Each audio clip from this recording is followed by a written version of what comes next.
Hello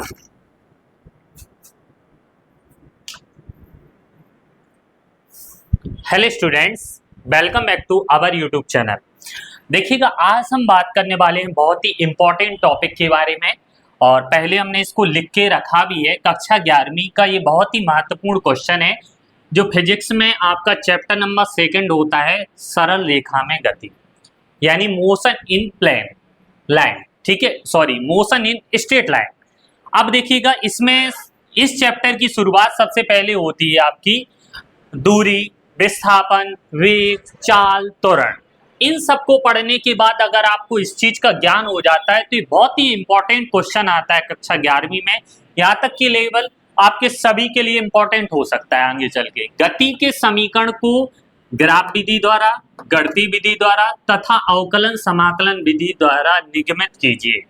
तो आज हम इस वीडियो में, थोड़ा वीडियो लंबी रहेगी, शुरू से लेके एंड तक हम पूरा देखेंगे कि हमें गति के समीकरणों को तीनों विधियों द्वारा, पहला है हमारा ग्राफ विधि द्वारा, दूसरा है हमारा गणितीय विधि द्वारा, तीसरा अवकलन विधि द्वारा हम सिद्ध करेंगे। ठीक है, तो चलिए, पहले तो हमने लिखा है गति के 3 समीकरण यहाँ पर निम्न है। v बराबर u प्लस at, जो संबंध जो दर्शाता है, इसमें दोनों देखो वेग है तो वेग समय संबंध को दर्शाता है। दूसरा है हमारा s बराबर ut प्लस 1/2 at स्क्वायर, जो संबंध को दर्शाता है विस्थापन समय संबंध को। तीसरा होता है v स्क्वायर बराबर u स्क्वायर प्लस 2s, यानी वेग विस्थापन समय संबंध को तीसरा समीकरण दर्शाता है। अब हम देखते हैं, पहला हमें करना है ग्राफ विधि द्वारा। तो पहला हम लिखेंगे गति का प्रथम समीकरण। पूरा एंड तक आप देखना, एक एक चीज आपको क्लियर रहेगी इस वीडियो में। प्लीज वीडियो को लाइक जरूर कर देना, और अगर अभी तक इस चैनल पर नए हो तो प्लीज चैनल को सब्सक्राइब कर लेना, ताकि आपको बहुत सारे मजेदार इंपॉर्टेंट टॉपिक आपको टाइम टू टाइम मिलते रहेंगे।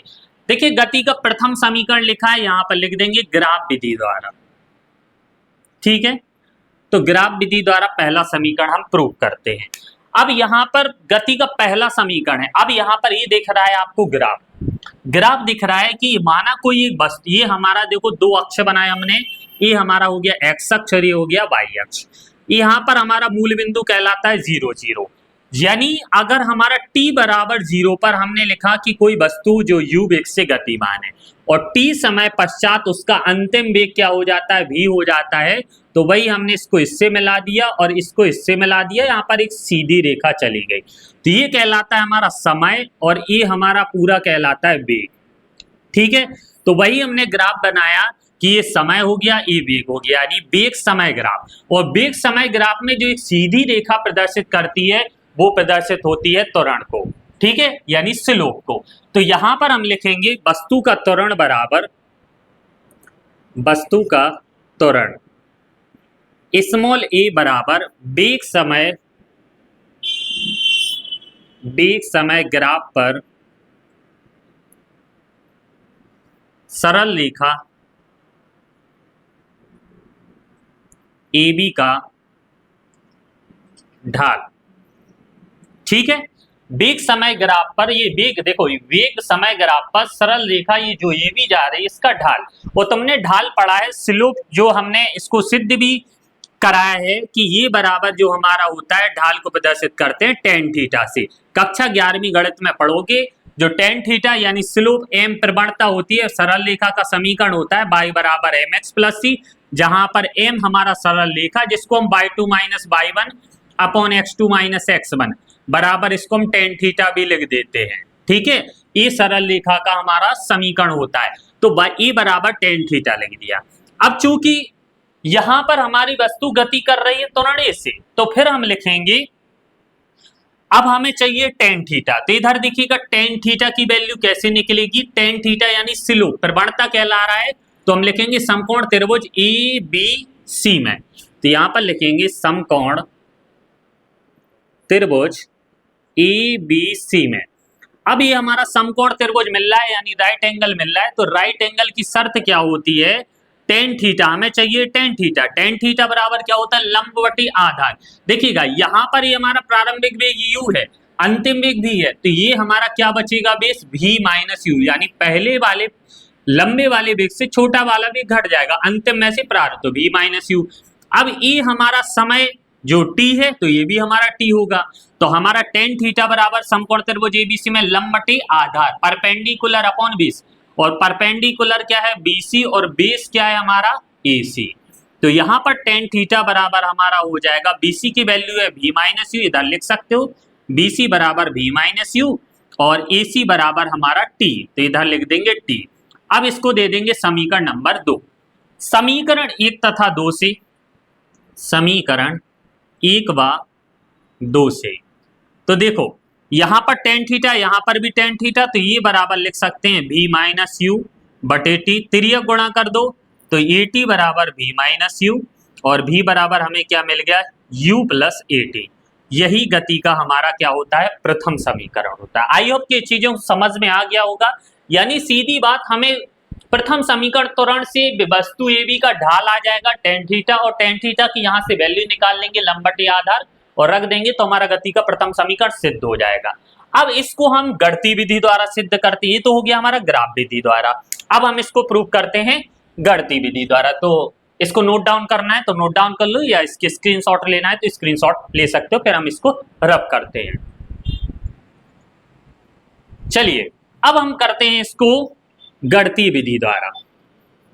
तो इसको हमने रब किया और यहां पर अब हम गणितीय विधि द्वारा इसको चलेंगे। तो ये हमारा है गणितीय विधि, मैथमेटिकली मेथड। अब ये तो बहुत इजी होती है गणितीय विधि। इसमें सीधी बात सीधा लिख देना होता है त्वरण की परिभाषा से। त्वरण की परिभाषा से क्या होता है त्वरण की परिभाषा, E बराबर वेग में परिवर्तन, वेग में परिवर्तन की दर, दर या समय की बात होती है। तो ये बराबर डेल्टा वी अपॉन टी, और तुम्हें पता है परिवर्तन फिजिक्स में पढ़ गए तो अंतिम वेग माइनस प्रारंभिक वेग होता है, तो ये बराबर v minus u upon t. तिर्यक गुणा कर दो तो ए टी बराबर v माइनस यू, तो v बराबर क्या आ गया u plus a t, u को इधर पक्षांतर कर दिया। तो ये हमारा हो गया गणितीय विधि द्वारा गति के प्रथम समीकरण का प्रूफ। अब हम देखो इसको आप नोट डाउन कर लीजिएगा। इसके बाद हमारा जो मेन हमारा तीसरा है अवकलन समाकलन विधि। तो चलिए हम इसके बाद अवकलन समाकलन विधि के द्वारा इसको सिद्ध करते हैं। चलिए अब इसको हम रफ करते हैं और यहां पर हम पहले ही समीकरण को अवकलन को इंग्लिश में बोलते हैं डिफरेंशिएशन और समाकलन को इंग्लिश में बोलते हैं इंटीग्रेशन। कक्षा 12वीं में पढ़ोगे आप मैथमेटिक्स में, अवकलन समाकलन विधि द्वारा। तो चलिए अब बिल्कुल देखो इसको कैसे करते हैं। अब हमें चाहिए v, इधर देखो v बराबर u प्लस ए टी चाहिए। अब हमें u प्लस ए टी के लिए हमें क्या क्या चीजें लेनी पड़ेंगे। वेग पहले ही लिख रहा है, वेग और समय संबंध, तो हम लिख देंगे कि हम जानते हैं, यानी वेग बराबर क्या होता है विस्थापन बटे समय, dx अपॉन dt लिख सकते हैं इसको। वेग बराबर विस्थापन बटे समय। अगर हमने v को इधर गुणा किया तो v इंटू डी टी बराबर क्या हो गया dx हो गया। ठीक है, अगर हम चाहो यहां पर हमें त्वरण नहीं मिला है, देखो हमें चीजें क्या क्या चीजें चाहिए, v u a और t, तीनों चीजें चाहिए होती है। ये अपने मन से थोड़ा ज्यूम करते हैं, यानी v u, यहां पर v आ गया लेकिन विस्थापन हमें चाहिए नहीं, तो इसको हमने थोड़ा रॉन्ग लगाया। यही नहीं, सीधी बात हमें त्वरण लिखना है। त्वरण E बराबर हमारा क्या हो जाएगा, त्वरण बराबर होता है वेग बटे समय, तो d upon D T into भी, यानी db अपॉन dt। तो ये बराबर इसको लिख सकते हैं db अपॉन dt, यानी अल्प वेग तय कर रहा है। अब इसको at को हमने पक्षांतर कर दिया तो a इंटू डी टी बराबर हो गया dv। ठीक है, अब देखना यहां से हमें समीकरण नंबर 1 दे सकते हैं। इसको देखो चेक कर लो, त्वरण मिल रहा है, dt समय भी दर्शा रहा है और वेग भी दर्शा रहा है, यानी इससे अब हमारा गति का प्रथम समीकरण सिद्ध हो सकता है।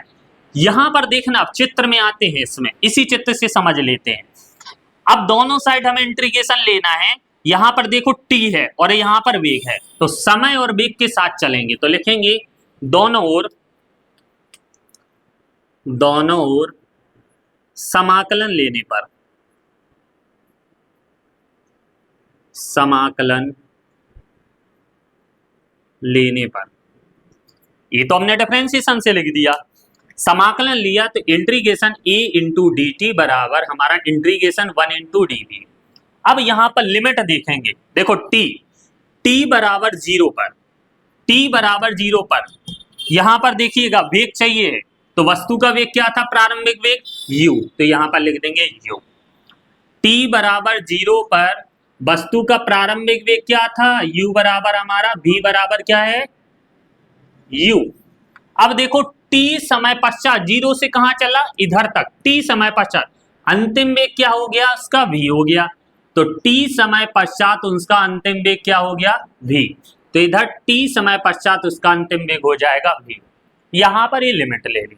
इंटीग्रेशन के फॉर्मूले, अब यहां पर इंटीग्रेशन का फॉर्मूला लगाना है, तो यहां पर हम एक चीज बता देते हैं, देखो integration x to the power n dx का फॉर्मूला होता है x to the power n plus 1 बटे n प्लस 1।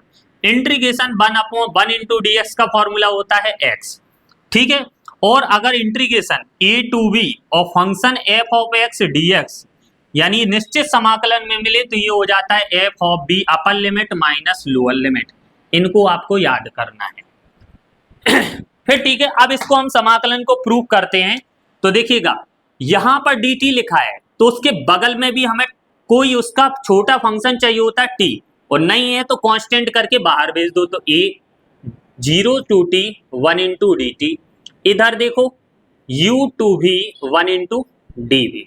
अब इसका समाकलन ले लो, इसके बाद हम इधर आ रहे हैं, ठीक है। तो a 1 इंटू डी टी, देखो 1 इंटू डी एक्स एक्स हो गया, तो 1 इंटू डी टी का क्या हो जाएगा इधर t, और लिमिट दी गई 0 से t। इधर देखो 1 इंटू डी वी का क्या हो जाएगा v दी गया, v हो जाएगा, और v upper limit u to v दी गई है, ना कि v to u, u to v।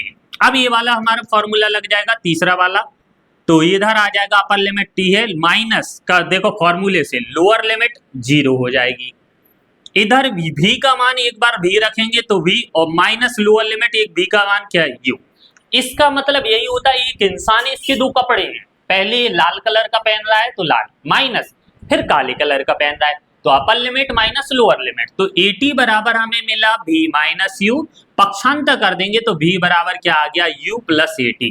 तो इस हमने इसमें जाना गति का प्रथम समीकरण को हमने तीनों विधियों द्वारा आपको प्रूव करके दर्शा दिया है, ठीक है। आई होप कि आपको समझ में आ गया होगा। बस आपको इंटीग्रेशन डिफरेंशिएशन अच्छे से आनी चाहिए, प्रैक्टिस करोगे तो आराम से आने लगेगा, बिना प्रैक्टिस के कुछ भी संभव नहीं है। देखो t बराबर 0 पर उसका वेग u था, t समय पश्चात उसका अंतिम वेग v था, तो ये लिमिट हमने ले ली है, इसको नोट डाउन कर लीजिएगा, स्क्रीनशॉट ले लीजिएगा। फिर हम यहाँ पर गति के द्वितीय समीकरण को ग्राफ विधि द्वारा, फिर गणितीय विधि द्वारा और अवकलन समाकलन विधि द्वारा प्रूव करके बताते हैं, तो चलिए इसको नोट कीजिएगा। अब देखिएगा इसको अब हम दूसरे समीकरण की ओर चलते हैं, इसको रब करते हैं।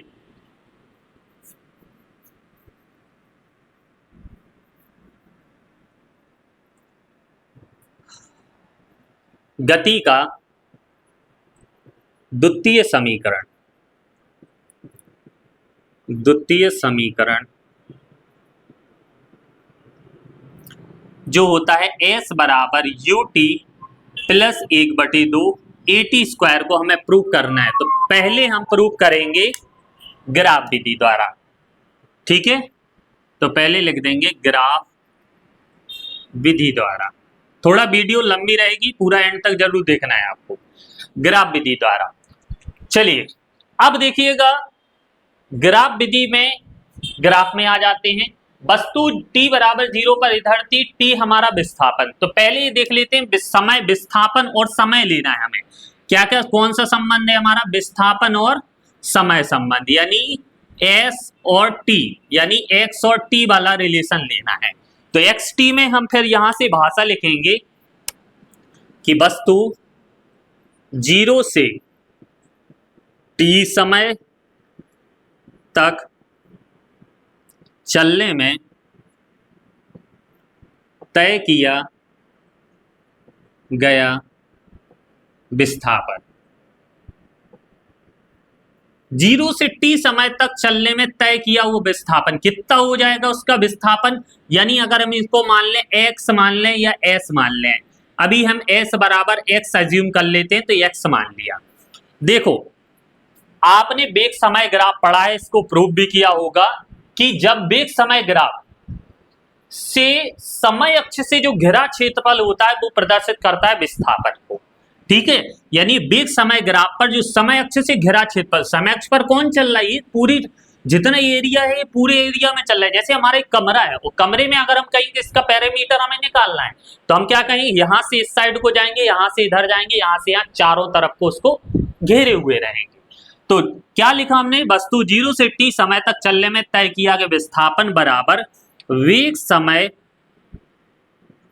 ग्राफ पर समय अक्ष से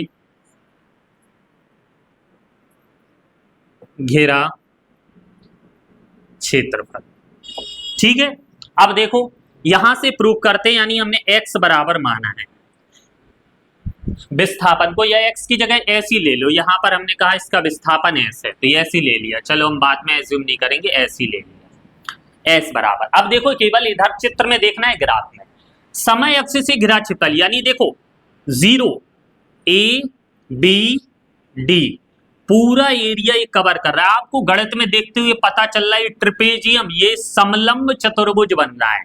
या तो इसको आकृति को पूरे का हमारे क्षेत्रफल निकालना पड़ेगा, तो लिखेंगे आकृति ओ ए बी डी ओ ए का क्षेत्रफल, यानी ओ ए बी डी ओ ए का क्षेत्रफल। अब ये आकृति देखो पहली छोटी बनी है आयत से, और फिर इसके ऊपर एक आयत बनी है त्रिभुज से। या तो इसका आयत का क्षेत्रफल अलग निकाल लो त्रिभुज का, और दोनों का योग कर दो तो भी निकल आएगा। यह एक समलंब चतुर्भुज बन रहा है, और समलंब चतुर्भुज का क्षेत्रफल आपने पढ़ा होगा क्या होता है, समलंब चतुर्भुज का क्षेत्रफल जो होता है 1/2 b1 प्लस b2, यानी समांतर भुजाओं का योग गुणा ऊंचाई। ठीक है, अब यहां पर देखिएगा समांतर भुजा, ये पहली समांतर भुजा की दूसरी समांतर भुजा है, तो पहली समांतर भुजा हम ले लेंगे यहां पर BD, यानी पूरी क्या है भी है, तो लिखेंगे 1/2 पहली समांतर भुजा भी और प्लस B2 दूसरी समांतर भुजा क्या है, देखो ये बड़ी है और ये क्या है इसकी छोटी है, तो इधर हो जाएगा U, और इनके बीच की दूरी ऊंचाई क्या है स्मॉल t है, तो इधर लगा देंगे हम स्मॉल t।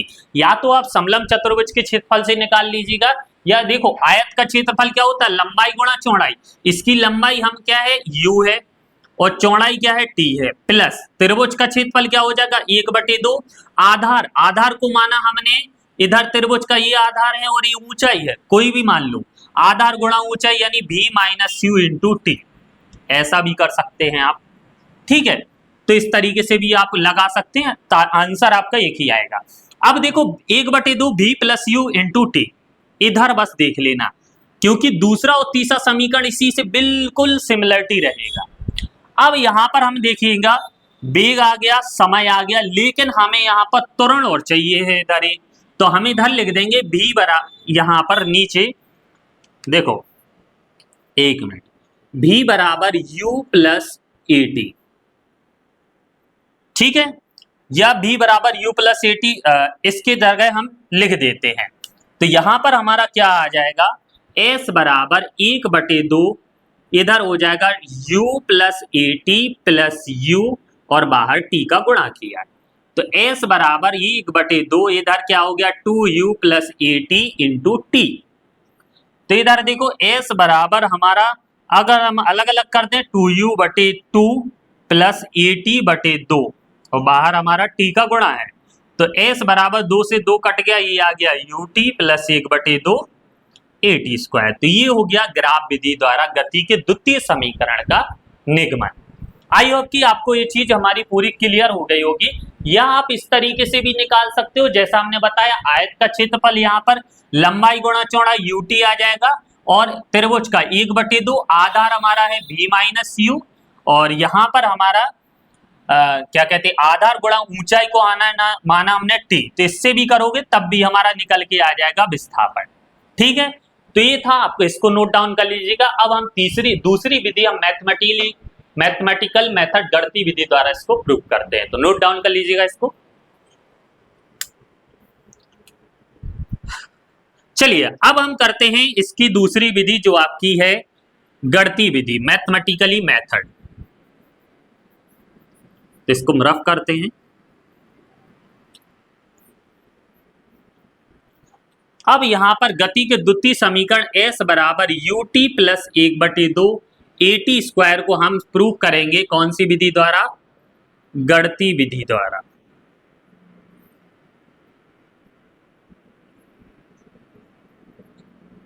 मैथमेटिक बहुत इजी मेथड है, मैथमेटिकली मेथड सबसे इजी है।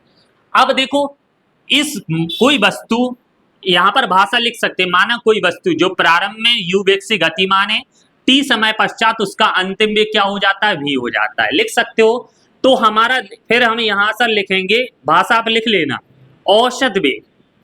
टोटल एवरेज वेग निकालना है तो औसत वेग कैसे निकलेगा? प्रारंभिक दो वेग हैं v और u, इनका योग करके हमने आधा, जैसे हमारे दो वेग हैं इनका औसत निकालना है, दोनों का योग करके आधा कर दो तो ये हमारा औसत वेग निकल आता है, औसत वेग। अब देखो इसमें बात किसकी कर रहे हैं? विस्थापन की। तो हम लिखेंगे वस्तु द्वारा तय किया गया विस्थापन, यानी क्या हो जाएगा? औसत वेग गुणा समय। ये कैसे आया? आप जानते हो वेग बराबर क्या होता है? विस्थापन बटे समय। अगर हमें विस्थापन निकालना है तो क्या हो जाएगा? वेग गुणा समय हो जाएगा कि नहीं हो जाएगा? त्रियक गुणा करके, तो यही से हमने इसको लिखा है। अब देखो विस्थापन मान के चलो एस तय कर रहा है, औसत वेग v प्लस यू बटे 2 और इसका समय क्या है? t। वैसे ही बन गया जो अभी हमने ग्राफ विधि में सॉल्व किया था। फिर से रख दो, v का मान u प्लस ए टी और प्लस u बटे 2 इधर इंटू टी, इधर s बराबर हो जाएगा 2u प्लस ए टी बटे 2 इंटू टी। इधर देखो s बराबर फिर 2 से 2 कट गया तो u प्लस ए टी बटे 2 इंटू टी, u t का गुणा कर दो तो u t प्लस 1/2 क्या आ गया? A T square. एक गति का द्वितीय समीकरण हमारा हो गया मैथमेटिकली मेथड द्वारा, बहुत इजी मेथड है। अब हम बात इसको नोट डाउन कर लीजिएगा। अब हम लास्ट अवकलन और समाकलन विधि के द्वारा इसको सिद्ध करते हैं, इसको नोट कीजिएगा। चलिए अब हम तीसरी मेथड जो हमारी बची है वो है हमारी अवकलन और समाकलन, डिफरेंशिएशन एंड इंटीग्रेशन मेथड द्वारा इसको सॉल्व करना है। चलिए अवकलन और समाकलन विधि द्वारा चलिएगा। अब यहां पर डिफरेंशिएशन इंटीग्रेशन मेथड द्वारा हमें इसको प्रूव करना है। अब देखिएगा इधर देख लिया करो, ये थोड़ा लॉजिकल रहता है, यानी हमें दिमाग से सोचना पड़ता है। विस्थापन और कौन सा संबंध चाहिए? समय संबंध चाहिए, जो कि किससे आएगा? वेग से आएगा। तो लिख सकते हैं वेग बराबर क्या होता है? विस्थापन बटे समय, dt dx अपॉन dt। तो यहां पर v बराबर क्या हो जाएगा? dx upon dt। त्वरण चाहिए है, चलिए देखते हैं। तो v इंटू डी टी बराबर हमारा क्या हो जाएगा? dx। अब देखो इसको गति के, अब हमारा वेग आ गया, समय और विस्थापन, वेग समय विस्थापन क्या नहीं आया? त्वरण। तो त्वरण v बराबर u प्लस ए टी गति के प्रथम समीकरण से लिख दो। भाषा लिखना पड़ेगी। माना कोई वस्तु जो t बराबर 0 पर, उसका विस्थापन क्या है? मान के चलो ये x है और t समय पश्चात उसका विस्थापन उसने तय कर लिया x। t बराबर 0 पर भी विस्थापन 0 रहेगा और t समय पश्चात उसका विस्थापन x हो जाता है। तो हमने गति के प्रथम समीकरण से इसको मान रखो, तो u प्लस ए टी इधर हो गया dt बराबर dx। इसको दे दो समीकरण नंबर 1। इसका दोनों तरफ समाकलन कर दो तो लिख देंगे इंटीग्रेशन बोथ साइड, दोनों साइड समाकलन लेने पर। अब देखो समाकलन लिया, integration of u plus a T और इधर क्या है? dt, इधर 1 इंटू dx। अब देखो लिमिट ले लो, t बराबर 0 पर उसका विस्थापन भी x बराबर क्या होगा? 0 होगा कि नहीं? जहां पर वो वस्तु पहले t बराबर 0 समय पर थी तो उसका विस्थापन भी 0 होगा, यानी उसने कोई अभी चाल नहीं चली, यहां से वहां नहीं गया है। अगर वो थोड़ा यहां से वहां गति करेगा तब उसका विस्थापन होगा। अब उसने t समय कुछ समय चला तो उसका विस्थापन भी कुछ चलेगा, यानी x चलेगा। तो यहां पर लिख देंगे t समय में उसने विस्थापन x तय किया है। बस इसका इंटीग्रेशन करना है, तो चलिए इसका इंटीग्रेशन करते हैं, यहां से करते हैं। इंटीग्रेशन अलग अलग कर देंगे, 0 to t u into d t plus integration 0 to t a t into d t बराबर इंटीग्रेशन 0 टू एक्स, इधर 1 इंटू डी एक्स आ जाए। अब हमने पहले ही बता दिया, जब डी टी के साइड में नहीं, इसको बाहर लिख लो तो इधर हो जाएगा 0 to t into 1 into d t, इधर इसको ए को बाहर लिख दो तो 0 to t t into d t बराबर ए इसका हो जाएगा x, और ए लोअर लिमिट और अपर लिमिट लिख दी हमने। ठीक है, तो यहां पर u इसका हो जाएगा हमारा dt के रूप में t lower limit 0 to t plus a, ये हो जाएगा टी स्क्वायर बटे 2, क्योंकि होता है integration x to the power n plus 1, n का मान 1 है तो 1 1 प्लस 2 बटे 2 0 टू t, इधर हो जाएगा x माइनस 0।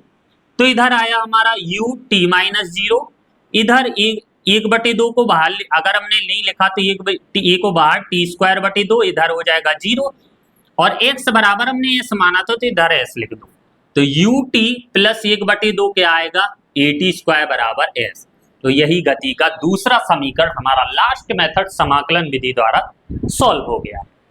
अब बस एक लास्ट मेथड और बची है हमारी, सॉरी लास्ट इक्वेशन और बचा है, जो गति का तीसरा इक्वेशन है v स्क्वायर बराबर u स्क्वायर प्लस 2s। अब हमें उसको सिद्ध करना है, तो चलिए पहले इसको नोट डाउन कर लीजिएगा, अब हम इसको सिद्ध करते हैं। चलिए अब हम तीसरा जो इक्वेशन है v स्क्वायर बराबर u square plus 2as, please video को लाइक जरूर कर देना, एंड तक आपको देखना है इस वीडियो। तो चलिए गति का तीसरा समीकरण, गति का बस 10 मिनट का और है गेम, ताकि हमने एक ही वीडियो में तीनों समीकरण को कवर कराने की कोशिश की है। गति का तृतीय समीकरण जो कि क्या होता है, v स्क्वायर बराबर u स्क्वायर प्लस 2as, बस इसको लास्ट को देख लेना, ये दर्शाता है वेग विस्थापन संबंध को। ठीक है, चलिए प्रूव करते हैं इसको। पहला हमें कौन सी विधि द्वारा करना है, ग्राफ विधि द्वारा। सेम वही चीज करेंगे कि 0 से t समय तक, जैसा हमने द्वितीय समीकरण में लिखा है, समय तक वस्तु द्वारा तय किया गया विस्थापन, मान के चलो उसने विस्थापन s तय किया, तो क्या कहलाता है, समय अक्ष वेग समय ग्राफ पर समय अक्ष से घेरा क्षेत्रफल। ठीक है, समय अक्ष से घेरा क्षेत्रफल हमें निकालना है।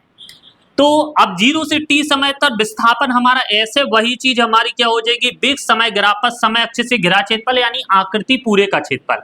आकृति क्या हो जाएगी, ओ ई बी डी ओ ए का क्षेत्रफल।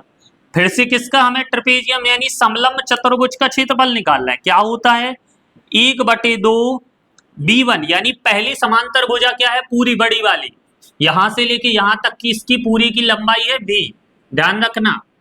ठीक है, तो ये हम लिख देंगे v, और दूसरी क्या है u, इंटू बीच की दूरी क्या है इनकी, यहां से लेके यहां तक की दूरी क्या है t, लिख दिया। अब केवल देखो वैसे ही बन गया, इसको समीकरण नंबर 1 दे देंगे, जैसा हमने गति के द्वितीय समीकरण में इसको प्रूव किया था। यहां तक हमारा सेम है, बस यहां से थोड़ी चेंजेस है, फिर लिखेंगे। अब देखो यहां पर क्या क्या चीजें आ गई, v आ गया, u आ गया, लेकिन त्वरण नहीं आया है और विस्थापन भी है। तो त्वरण को निकालने के लिए गति के समीकरण को लिखेंगे v बराबर u प्लस ए टी, तो यहां से v माइनस यू बराबर ए टी, तो t बराबर हो जाएगा v माइनस यू बटे ए, ताकि हमें v स्क्वायर और e स्क्वायर भी मिले, और वही मिलेंगे इससे। तो लिखेंगे s बराबर हो जाएगा 1/2 v प्लस यू, इधर हो जाएगा v माइनस यू बटे क्या हो जाएगा ए। तो एस बराबर भी प्लस यू बटे 2 और इधर भी माइनस यू बटे ए।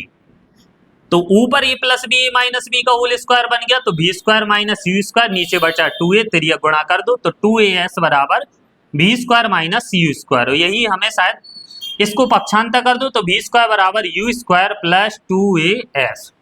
और यही गति का हमारा कौन सा समीकरण आ गया, तृतीय समीकरण ग्राफ विधि द्वारा हमारा ये सॉल्व हो गया है। ठीक है, अब हम इसको मैथमेटिकली मेथड द्वारा सॉल्व करेंगे, तो इसको नोट डाउन कर लीजिएगा। चलिए अब हम करते हैं गति के तृतीय समीकरण को गणितीय विधि द्वारा।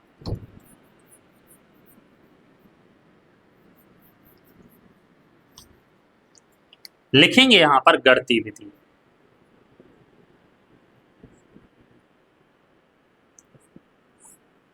मैथमेटिकली मेथड वही लिखेंगे, वस्तु t बराबर 0 पर उसका वेग 0 है, समय 0, विस्थापन हमारा ये हो जाता है।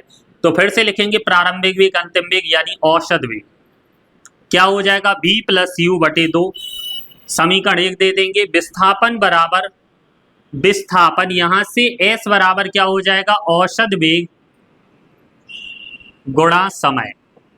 सेम वही चीज बन जाएंगी जो हमने अभी इसके पहले फॉलो किए हैं, v प्लस यू बटे 2 इंटू टी वही बन गया। सेम वही रिपीटेड करना है, यहां से v बराबर यू प्लस ए टी, तो v माइनस यू बराबर ए टी, टी का मान निकाल लो तो t बराबर v माइनस यू बटे ए। उठा के t का मान इधर रख दो तो v प्लस यू बटे ए और इधर v माइनस यू बटे इधर आ जाएगा, सॉरी 2 है, इधर आएगा e, तो ऊपर बन जाएगा v square minus u square, नीचे बचेगा 2a, त्रियक गुणा कर दो तो 2as बराबर v square minus u square, जो कि आएगा v स्क्वायर बराबर यू स्क्वायर प्लस 2as।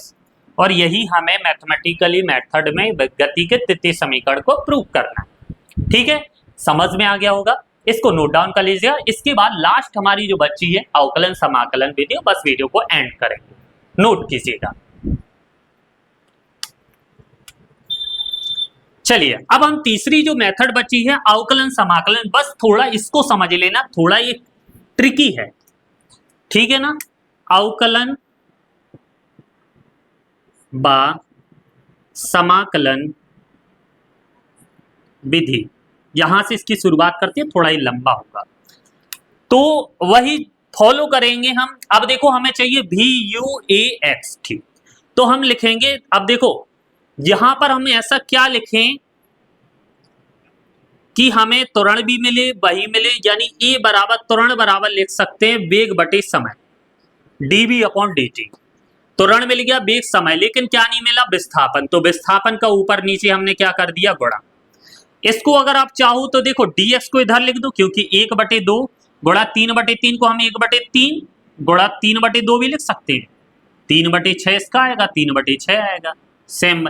तो ये हम क्या कर रहे हैं, देखो dv इस dx को इधर लिख दिया और इधर dx के नीचे क्या लिख दिया dt। अब आप जानते हो कि dx अपॉन dt जो किसके बराबर होता है वेग, यानी विस्थापन बटे समय किसके बराबर होता है वेग के, तो a बराबर क्या हो जाएगा dv अपॉन dx इंटू इधर क्या हो जाएगा v। dx का गुणा कर दो तो a इंटू dx बराबर v इंटू क्या मिला dv। इसको दे दो समीकरण नंबर 1। बस यहां पर इसके दोनों इंटीग्रेशन करना है। अब यहां से हम सॉल्व करते हैं, a इंटू dx आया बराबर v इंटू dv। लिखेंगे इसको इंटीग्रेशन बोथ साइड, समाकलन लेने पर, तो देखिएगा समाकलन लेते हैं जब इसका, तो इसकी साइड e इंटू dx बराबर ही हो जाएगा v इंटू dv।